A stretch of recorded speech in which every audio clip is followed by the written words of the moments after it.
Dare to enter Crow's Quill's books, where tales of forgotten realms and fearless souls come alive. Today's journey, Operation DarkStar, Chapter 33 to Chapter 34, by Mark Lindsay. Will you uncover the truth hidden in the shadows? Chapter 33. They were led a mile down the road, the journey in silence, Saul and Scott keeping them on a tight leash. They passed through a residential suburb that now resembled a deserted cemetery and down into what appeared to be a destroyed mall. They scanned the area, looking for signs of a potential ambush. Dr. Booth could sense their reservations. "Believe me when I say that you have nothing to fear from us," Booth reiterated. "Time will tell," Saul said. "I don't think that we'll find anything of worth down in that rubble." Tarnay frowned. What remained of the large shopping center rested within a great depression in the earth. "I didn't bring you here for supplies, but if what I have to show and explain to you holds no interest, you may all take what you can carry. However, I fear you'll not have long to use it," Booth said with a short sigh, before leading them down into the destroyed facility. The scene was worse up close. Descended in, they could see collapsed walls and a caved-in roof. Like everything in the new world, it was gray and lifeless. Except for Booth, Rob, and Lee, they all clutched their weapons tightly. They followed a tightly wound path through debris higher than they could see over.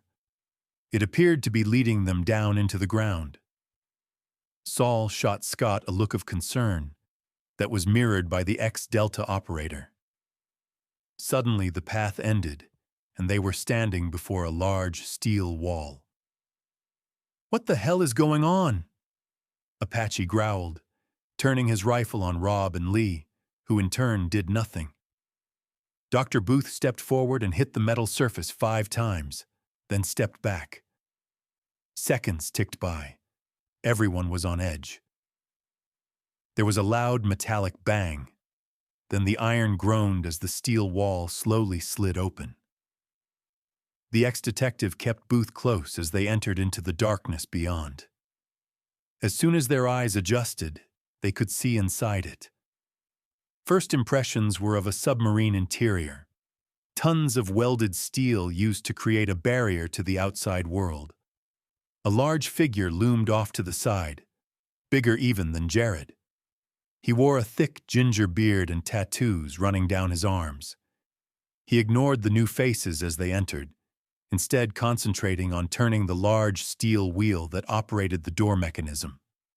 It closed shut with an ominous boom. The tattooed man's attention turned immediately towards the new arrivals.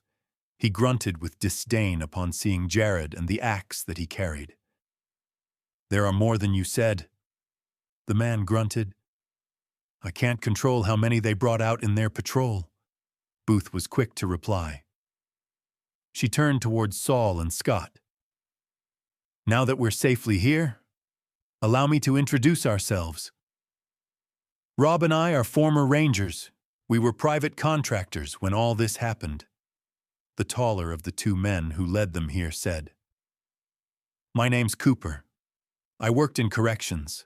Tactical response," the giant with the ginger beard said. "And then there's Gates," Rob interjected with a curious grin. "Yes, he's an acquired taste," Booth said. "Nut job more like it," Cooper scoffed. "He's right. He's also the big reason why we're all here," Booth said mysteriously. "Which better be a hell of a reason," Tarnay replied. "I can appreciate your impatience, but I can also guarantee that what I have to say will change your lives," Booth said. Without elaborating, they were led deeper into Booth's complex. The walls around them completely fabricated with steel. The facility was only a fraction the size of their own, but it had many of the same mod cons. Booth could see the new arrivals inspecting their handiwork. "This used to be part of a department store. With the collapse, we could only access those areas not destroyed by rubble.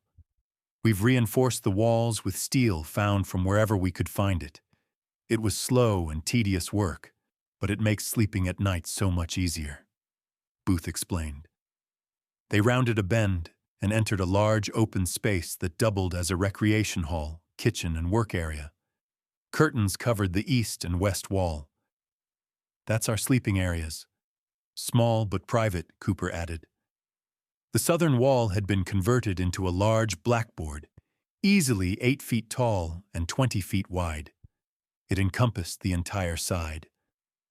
Something quivered near the far right side. Scott had dismissed it at first, until he heard a soft chuckle. They all turned in its direction. A disheveled figure of a man regarded the group. His eyes twinkled with delight. It was clear to all immediately that he was insane. 8-8. In the dead of night, the 8 came late. 6 men, 2 women, they'll end up dead. Amen, the man sang. You'll have to ignore Mr. Gates. I'm afraid that the apocalypse has done nothing for his sanity. And you keep him around? Tarnay said with disgust. He's proven to be quite helpful at times, Rob said. I find that hard to believe. Paige replied with a shiver. Jared stepped between her and the madman protectively. Fais fi fo fum, Gates began. Eyeing the ex-firefighter, not now, Booth barked. Gates flinched and hid his face, whimpering. They all watched the interaction in both pity and fascination. So, why have we been brought here? Sarah asked anxiously. She wasn't happy with anything since their encounter with Booth and the others. You may find this hard to believe, but the reason that we're all here is because of Mr. Gates. Chapter 34. Apache stormed across the room, his patience at an end. Listen here, lady. I've had enough of your bullshit. The ex-biker fumed. Cooper met him halfway. He was an impressive sight, his head nearly touching the roof and shoulders that blocked out the light behind. If I were you, little man, I'd sit the fuck back down, Cooper warned. Apache looked up and smiled, then struck him in the chest with both hands violently, the intent to knock the taller man over. Nothing happened. Cooper stared down and smiled maliciously. With one hand the size of a Christmas ham, he hit the smaller man in the shoulder, but instead of being spun around, he was stopped fast by Jared, who in turn pushed the biker out of the way. The two giants regarded each other, fists tensed, brows narrowed, everyone else in the room prepared for destruction. MEN. For God's sake, keep your testosterone in check. We have more important things to get through here besides your latent mommy issues, Sarah snarled. Both men were taken aback by the redhead's ferocity. Sarah then turned towards Dr. Booth. I'm not done with you either. We've risked a lot coming here. Don't make me regret it, Sarah added. You won't, Booth replied, then motioned for them to sit down. After a nod from Saul, his crew sat. Thank you. I need to say this up front. It was no coincidence that we ran into each other today. In fact, we've known about your group for well over a year, Booth said. This statement brought out murmurs of distrust. Guys, hear her out, Saul said, before turning his hardened gaze on the doctor. You need to be making your point fast. We know that you have been holed up in a government bunker in the old Heiseman building. We also know that you've been doing your best to find survivors. Yet we couldn't find you, Bam Bam fumed. Booth ignored the comment. We have seen you take patrols out into the city, looking for normals and supplies. Your priorities and ours are not the same, Booth said, then fell silent, letting her statement sink into the others. Lee, Rob, and Cooper looked uncomfortable with her words. However, they said nothing. I don't know where this is leading, but you're not winning the room over, Scott interjected. Stay with me. I am going somewhere with this, Booth replied. Scott nodded for the doctor to continue. Booth pointed to Gates, who was still chained up in the corner. Mr. Gates is actually Dr. Samuel Gates, former professor of biology, chemistry, and physics. In those fields, he was considered by many to be a god. He was the man directly responsible behind Project DarkStar, the very thing accountable for the opening of the portals and the current state of the planet, Booth said, and fell silent, letting her words sink in. Within the group, emotions varied. Shock, hurt, anger, disbelief.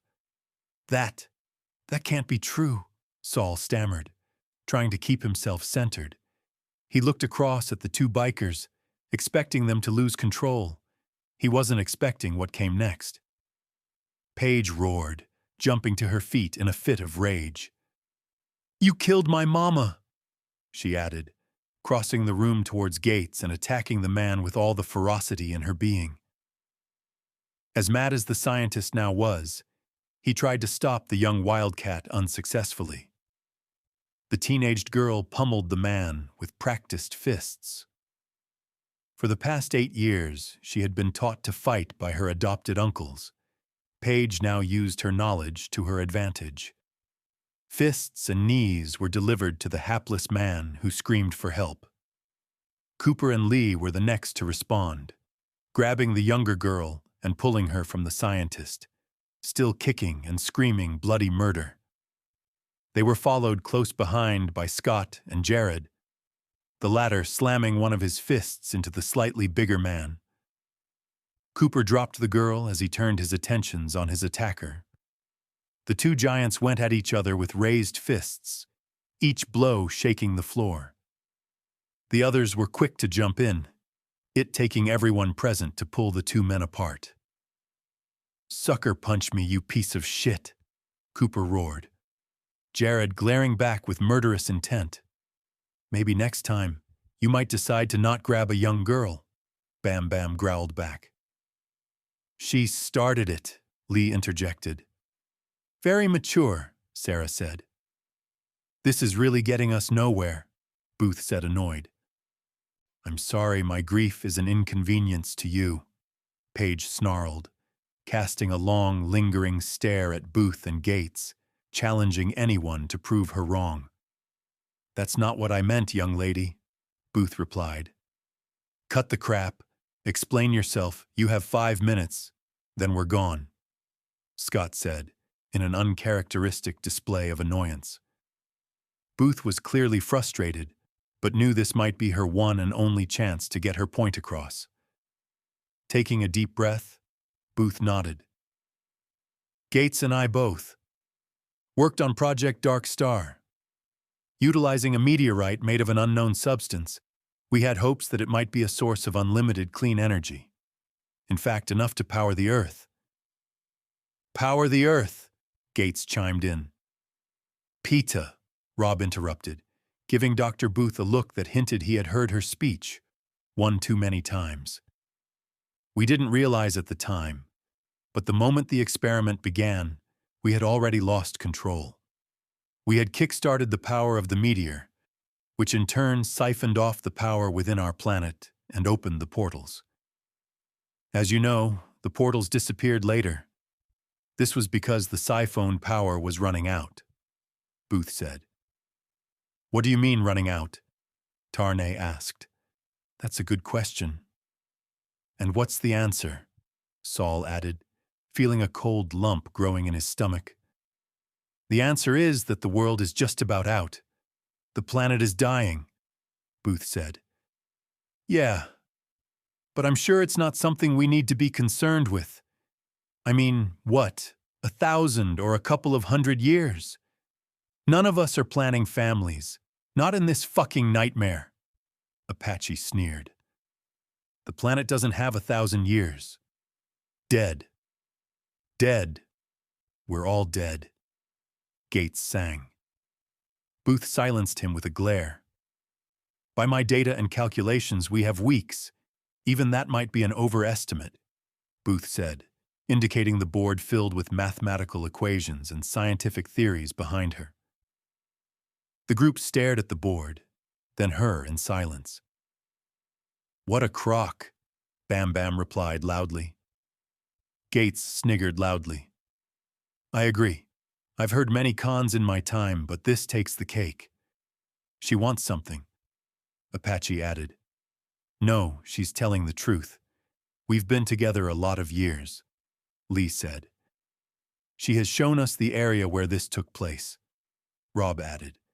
"She's also been able to predict a lot of what has happened, as well as events, well before they took place," Cooper said.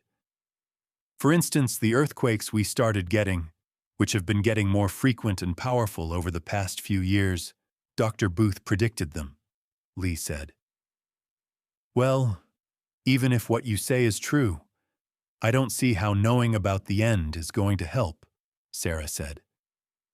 "Yeah, being informed is actually worse. I'd rather have been ignorant to this little fact," Tarnay added. The rest of the group looked hard at Booth, their expressions simmering anger. "To answer your question," Booth looked towards Sarah, a new expression of determination on the doctor's face. "There may be a chance to stop it," Booth said. A searing alarm ripped through the complex. Everyone froze. "Intruders," Rob snarled. Lee ran towards one of the walls covered in small CCTV monitors. He scanned their contents. The images showed the area around their bunker. Dozens of creatures swarmed over the rubble. They were human in form, although they still looked like walking demons. Lee turned towards Booth. "Take them," she said urgently. They split into three. Cooper took Sarah and Tarnay. Apache, Bam Bam went with Lee, and Saul and Scott with Rob. Paige was about to join Sarah's group, but was held back by Jared. "Hey, I want to help too," Paige complained. Jared's eyes narrowed. He then glanced towards Dr. Booth. Paige knew instantly what he meant. In that one look, he conveyed that their host was still an unknown, one not to be completely trusted. They would stay and keep watch on her, for the good of everyone. "Okay," she pouted. Each group was led through a sealed-off hatch and down a narrow steel tunnel. At the end of each tunnel, a ladder leading straight up. Surrounding the bunker system, 3 reinforced pillboxes had been constructed. Cooper was the first to lead them through a submarine-style steel hatch and into a small enclosure that gave them a 360-degree view of the ground around them. They heard the violent screeches of the damned as soon as the seal was cracked, and from their elevated vantage point, they witnessed black figures racing towards them over the rubble and debris. No words were said. They were all experienced warriors. They now knew what that must do. They waited until the monsters were within engagement distance. Sarah was the first to fire, her assault rifle taking a creature's head from its shoulders. Instead of shying away, the creatures roared their defiance and attempted to close in on the pillbox, only to be met by the combined firepower of Cooper and Tarnay. In the distance, they could hear their friends facing the same horrors in the adjacent bunkers. The eternal night air sounded like World War III. Downstairs, Dr. Booth listened to the gunfire with ill-hid annoyance. "We don't have time for these interruptions," she whispered. "My friends will win," Paige said in an attempt to ease what she assumed was the doctor's fear. Booth looked back at the girl and for the first time studied her from head to toe. The teenager was on the cusp of womanhood, beautiful in her innocence, yet tinged with the aura of a battle-hardened soldier. An angel of the apocalypse, Booth thought, before her gaze fell on Jared, the giant clenching a massive industrial battle axe. She immediately sensed the bond between the pair. "You allow your daughter to participate on the excursions with you?" Booth asked, perplexed. Jared's nostrils flared, but he remained silent. "He can't talk," Paige replied. "Can't or won't. I don't know and don't care. The night this happened, I nearly died. He saved my life. He's not my biological father. He died before I was born, but he's a better daddy in every way that matters, Paige said. A loud explosion outside rocked the bunker violently. Paige and Jared faced out, expecting the immediate perimeter to be breached by demons. It's okay, Booth said calmly, then seeing their distrustful eyes added in a matter-of-fact tone. Boom, boom, boom, Gates laughed. Claymore mines. Booth added. Despite their combined firepower, the demonic creatures were forcing their way through using superior numbers. See that switch on the wall? Rob yelled above the deafening racket. Saul looked to the wall on his right. Yeah. When I say now, flip it, Rob instructed. What the hell does it do? Saul asked. Scott made a sudden expanding motion with his hand and mouthed the word bomb. Saul nodded. Rob pressed an intercom button next to where he was firing. It squawked. Coops. Lee. I'm about to light this barbecue, Rob announced. Roger. Roger. Two separate voices reported back. Lee stared out of the protective steel grill. He could see hundreds of dark figures crawling over the rubble, their glowing eyes illuminating their positions to the ex-ranger. He turned to Bam Bam and Apache. Get down! Things are about to get ugly, Lee advised. The bikers instinctively knew that something big was about to occur. Along with Lee, they dived towards the floor of the pillbox, just as a series of explosions shook the ground around them. From outside the grill, the sky was lit up with intense bright light. In the background, they could hear the death screams of the monsters outside. A long silence followed. Cooper, Rob, and Lee were the first to their feet in their respective bunkers, immediately taking up defensive positions. They proceeded to fire on the few demons left. They were quickly joined by the others, enthusiastically shooting what remained of the attacking force. Noise from the tunnels alerted Paige and Jared of incoming movement. They prepared themselves at the steel hatches. With a raised axe, the ex-fireman was ready to dismember anything he deemed hostile. They waited tensely, the sound of footfalls echoing from all three tunnels. Something clanked heavily behind one of the doors. Then slowly the solid circular handle spun, and the door pushed open with a groan. Sarah was the first to emerge, looking up at Jared with his raised axe. You can lower that big fella. I like my head where it is, Sarah said as Paige helped her out of the tunnel. They were soon joined by the rest, a look of satisfaction on all their faces. I take it you were successful? Paige asked. See for yourself, Tarnay said, pointing to the CCTV monitors, each one showing small fires produced by the burning demon bodies. But apart from the destruction, there was no movement. The area around the bunker still and quiet. A simple but effective defense system, Scott said, impressed. A necessary requirement, Cooper said. You get these sorts of attacks regularly? Saul asked. Several times a month, at least, Rob replied. This statement got him confused looks from the new arrivals. I don't understand. If you're hidden in the bunker, why would they be actively seeking you out?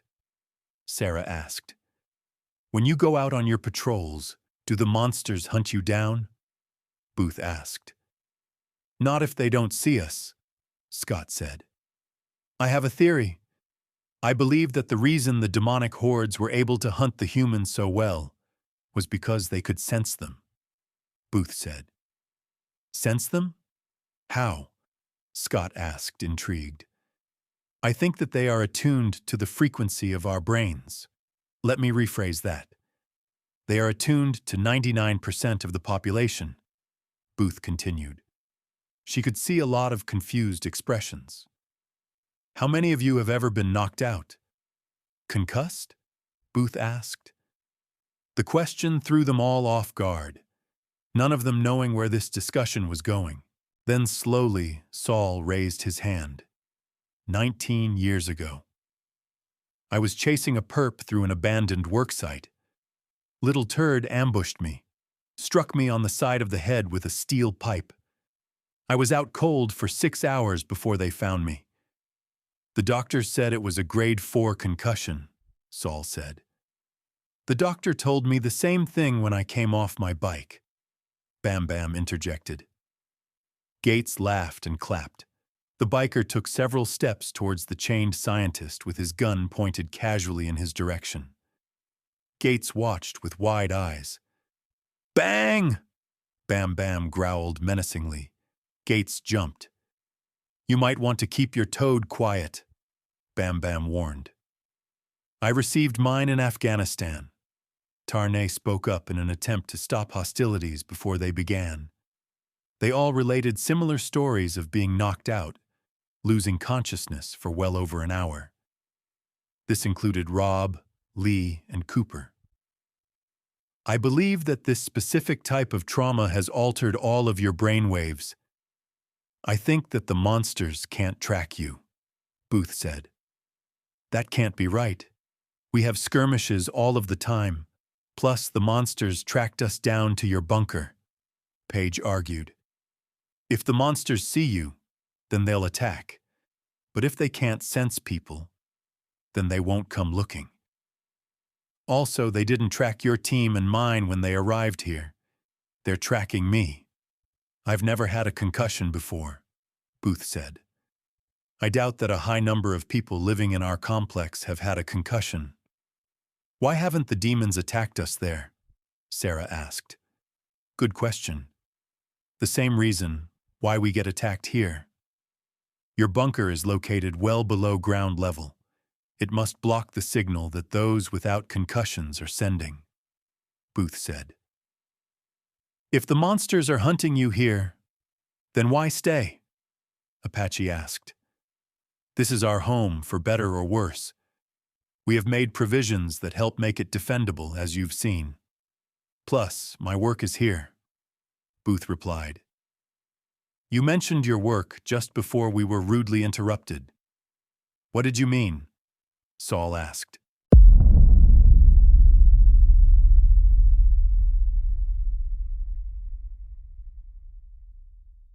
That seals today's tale in shadows. We hope Operation DarkStar has drawn you deeper into its enigma. Return soon to Crow's Quill's books, where the next chapter awaits, whispering secrets yet untold.